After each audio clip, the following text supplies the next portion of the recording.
Hello everyone, আসসালামু আলাইকুম। আশা করি সকলে ভালো আছেন। কাল রাত থেকে প্রচণ্ড মেঘ। কালকে গতকাল হালকা মেঘ ছিল, সকালের দিকে প্রচণ্ড রোদ ছিল, তারপরেতে মেঘ। আকাশে কিন্তু প্রচণ্ড মেঘ।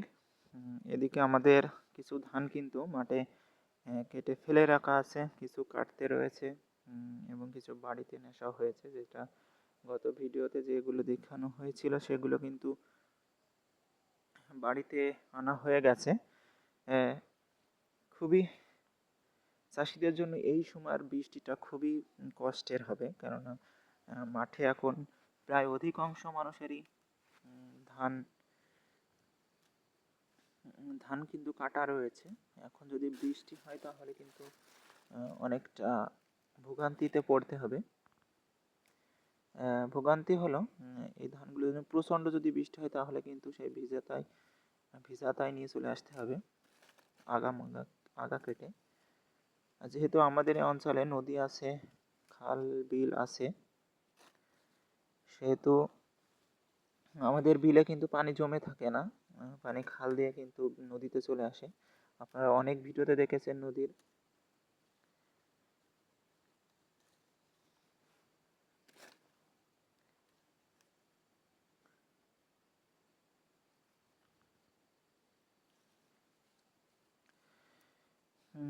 বৃষ্টির পরিমাণ যেন একদমই হালকা হয়, সবাই দোয়া করবেন।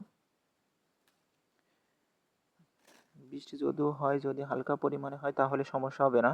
আর যদি প্রচুর পরিমাণে বৃষ্টি হয় তাহলে চাষিদের ক্ষেত্রে খুবই খুবই যন্ত্রণাদায়ক এবং কষ্টের একটি বিষয় হবে, কেননা ধান প্রসেসিংটা অনেক কষ্টসাধ্য হয়ে যাবে।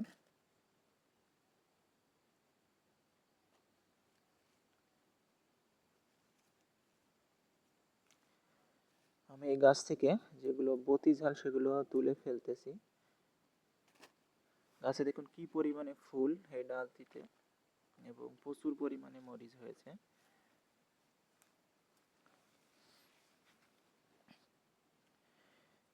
এই চ্যানেলের বেশ কয়েকটা ভিডিও আগে আমি বলেছিলাম যে আমাদের বৃষ্টির কারণে গাছগুলো হেলে পড়েছে, সেগুলোকে সোজা করার কোনো প্রয়োজন নেই, কেননা যদি সোজা করতে যান তাহলে কিন্তু সেই গাছটা মরে যাবে। দেখতে পাচ্ছেন প্রধান যে গাছটি, সেই গাছটি কিন্তু এই দেখুন হেলে পড়েছিল মাটিতে, আর এখান থেকে দেখুন কত শাখা প্রশাখা ডাল ছেড়েছে। দেখুন এই লম্বা লম্বা ডালগুলো কিন্তু উপরে উঠে গেছে, এগুলো থেকে প্রচুর পরিমাণে ফুল জালি আসতে শুরু করেছে। এদিকে মরিচ দেখতে পাচ্ছেন পাকও ধরে গেছে।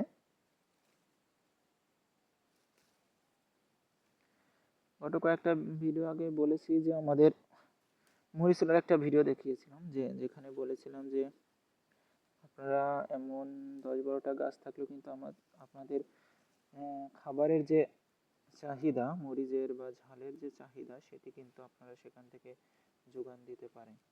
আমাদের এই জায়গা টোটালে হয়তো 20 থেকে 30-40টা গাছ আছে।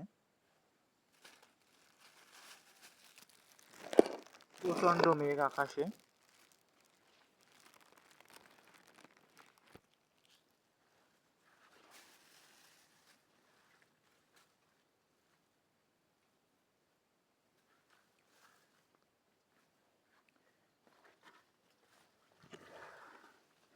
এদিকে আপনাদেরকে ঢেঁড়সের ভিডিও দেওয়া হয়ে গেছে।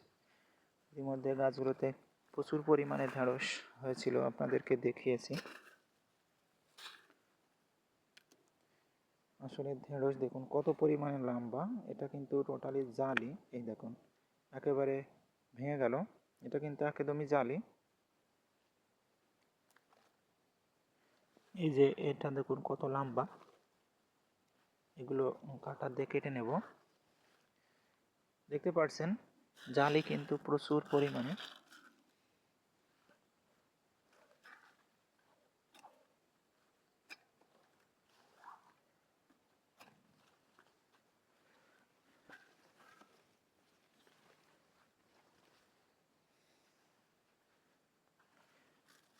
হ্যাঁ, একদম আমরা ফ্রেশ জিনিস খাওয়ার চেষ্টা করছি, কারণ আমাদের বাগান থেকেই তুলে বাগান থেকেই বাগানে নিয়ে যেয়ে রান্না হবে। এখন একদমই সকাল, এই সকালবেলাতে কিন্তু আমরা সবজি তুলতে এসেছি।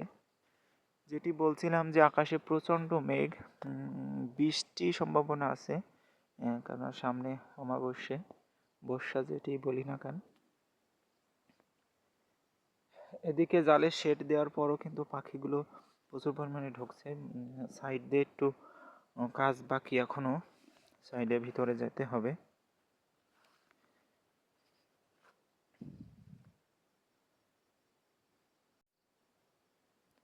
আসলে এখন যদি বৃষ্টি হয় তাহলে চাষিদের ক্ষেত্রে কিন্তু খুবই কষ্টের হবে,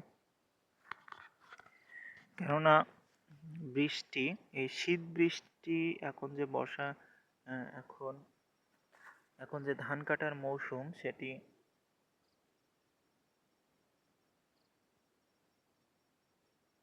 আসলে ধান কাটার মৌসুমে যদি বৃষ্টি হয় খুবই কষ্টের হয়। ধান কেটে ফেলে রাখা হয়েছে এবং যদি সেটাকে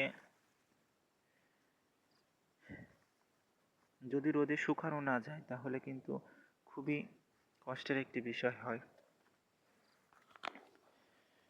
অবশ্যই আপনারা এই সিজনের ধানগুলো কিন্তু যত দ্রুত পারেন তত দ্রুত কিন্তু আপনারা বাড়ি নিয়ে আসার চেষ্টা করবেন। কয়েকটা বেগুন তুলব। এই বেগুন গাছ থেকে কিন্তু বেগুন ইতিমধ্যে খাওয়া হয়েছে, তারপর আজকে কয়েকটা তোলার জন্য আসলাম। দেখতে পাচ্ছেন বেগুন দেখুন কি পরিমাণে কাঁটা।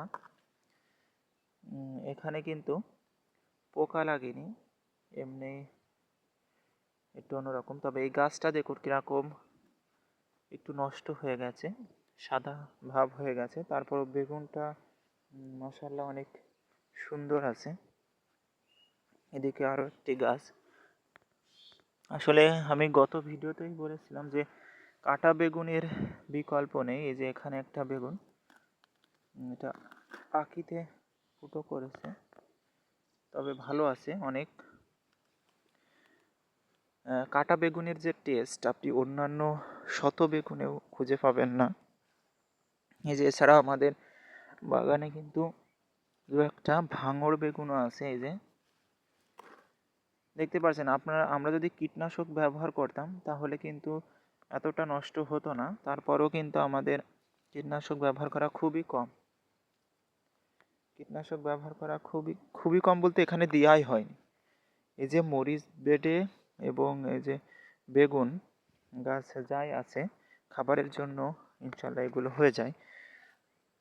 এগুলোতে কিন্তু আমরা এক বিন্দু পরিমাণে এখানে কীটনাশক ব্যবহার করা হয়নি, এমনকি সার প্রয়োগও করা হয়নি এই গাছগুলোতে। সার প্রয়োগ করলে কি হয়, যেটি অতি দ্রুত গাছ বৃদ্ধি হয়ে যায়। দেখতে পাচ্ছেন এই গাছটিতে কেবল একটা তুললাম, এটি দেখুন কি পরিমাণে ফ্রেশ, একেবারে চকচক করছে। এই দেখুন, আশা করি আমাদের এতে হয়ে যাবে 3-4টে বেগুনে, আরও আছে ওই পাশে তুলব। তারপরও এই গাছটা দেখুন কীরকম মরাঞ্চে হয়ে গেছে, তারপরও কিন্তু মাশাআল্লাহ এই দুটো বেগুন কিন্তু এই গাছ থেকে নেওয়া, কাটা দেখুন কি পরিমাণে। সকলে ভালো থাকবেন, সুস্থ থাকবেন এবং দোয়া করবেন যাতে বৃষ্টির পরিমাণটা খুবই কম হয়, যদিও হয়, কেননা চাষিদের জন্য খুবই কষ্টের। সকলে ভালো থাকবেন, সুস্থ থাকবেন এই আশা ব্যক্ত করি। Bye bye.